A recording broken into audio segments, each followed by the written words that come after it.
Assalamu alaikum warahmatullahi ta'ala wa barakatuhu yan uwa masoya da ke fadin duniya. Ni ne dai naku Ali Muhammad Idris wanda kuka fi sani da Al'ato ko in ce Madawal. A gaskiya yau da safe na tashi da wani labari wanda ni kaina abin ya bani mamaki saboda jiya da daddare na kwanta da wuri wajen around 10 haka ne bacci da wuri. So ashe wasu da ban san su ba gaskiya sun je sun yada cewar wai Allah ya mun cikawa.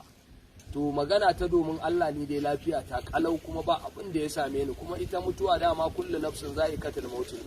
Lokaci yana nan da kai rubuta wannan abin da ni da kasa dukan mu zamu je gaban Allah kuma zamu tashi a gaban Allah. Saboda haka ba sai ka saurin kashe ni ba, ka bari in lokaci na ya zan buɗa wallahi. Saboda haka dan girman Allah jama'a mariya ya yaɗa jita-jita da ƙarairayi, domin wannan abin ya tashi hankalin masoyana saboda na samu kiraye-kirayen waya da kuma text messages wallahi ban san adadi ba saboda mutane suna ta alhini ana cewa na mutu. So ina godiya masoyana da irin addu'o'in da kuka yi min, kuma sannan ina fatan Allah ya ubangiji ya yi mana kyakkyawan ƙarshe kuma tashe mu da Muhammadin Rasulullahi sallallahu alaihi wasallama.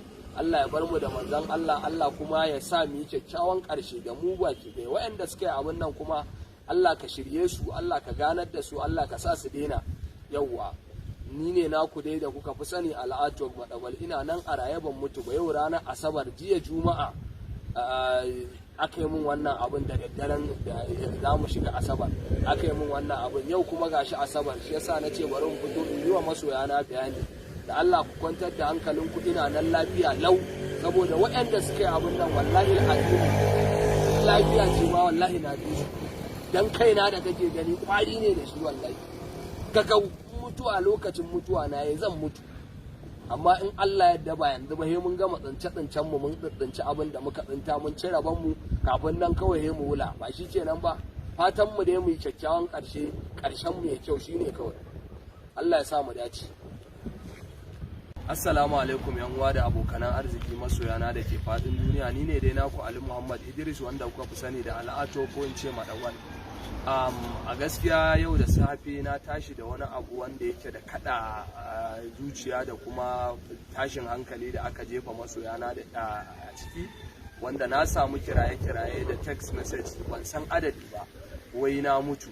So gaskiya har ga Allah ni ina nan lafiya na lau, kuma jiya na kwanta cikin koshin lafiya. Dan wanda suka yada wannan abun ba wallahi na fi ku lafiya. Ni lafiya na kalau, ba wani abu da ya same ni. Na kwanta ne jiya da wuri wajen kusan 10 na kwanta, su aka ta yada abin ashe cikin dare ni ban sani ba. So na tashi da asuba zan yi sallah na ga irin ana ta mun wannan abubuwan, so mun tashi ana ruwa ne ma, shi yasa ban yi saurin fitowa in yi bidiyo dan in sanar da masoya na cewa lafiya na lau ba. Na ga addu'o'i da masoya suka yi da kuma wannan, su kuma wanda suka yi wannan abu Allah ya shirye su, kuma mutuwa tana kan kowa, ko kana so ko baka so wata ran sai ka tafi. To muna fatan ya ubangiji Allah ya sa in tamu ta zo Allah ya sa mu cika da imani, Allah ya mana kyakkyawan ƙarshe, Allah kuma ya tashe mu a fadar manzon Allah sallallahu alaihi wasallama. Nagode naku Ali Muhammad Idris Al'ato Madawal. Ina nan a raye ba abin da ya same ni, lafiya ma na ƙara wallahi. Nagode. Assalamu alaikum yan uwa da abokanan arziki masoyana da ke fadin duniya. Ni ne dai naku Ali Muhammad Idris wanda kuka fi sani da Al'ato ko in ce Madawal. A gaskiya yau da safe na tashi da wani labari mai kada zuciya wanda har ga Allah an tashi hankalin masoyana wai na mutu. So tsakani da Allah jiya Juma'a Allah ya sa mun wani bacci na kwanta da wuri ne, bacci da wuri. Ban san me yake faruwa ba sai da asuba da na tashi, kuma lokacin da na tashi ruwa ana ta ruwa da sauransu, na ga text message na mutane da kiran waya da abubuwa dai kala-kala ana ta cewa na mutu. To gaskiyan magana waɗanda suka yada wannan abun tsakani da Allah ni dai ina nan da raina lafiya na kalau. Wallahi ku da kuka yada ma na fi ku lafiya, dan kaina kwari ne da shi wallahi.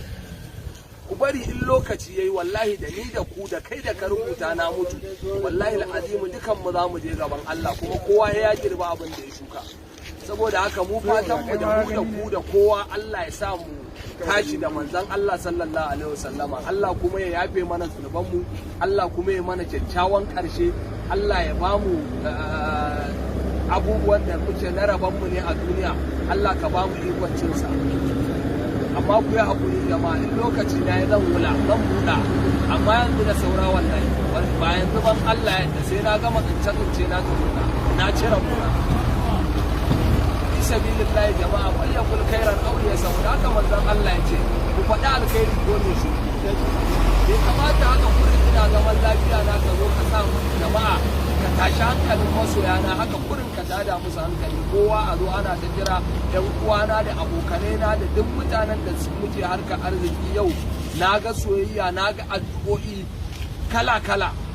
Su don haka ina godiya masoya, Allah ya saka muku da alheri da wannan addu'ar da na yi da kuka yi min.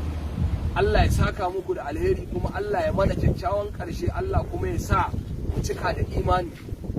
Naku Ali Muhammad Idris wanda kuka fi sani da Madagwal na kowa, na gode.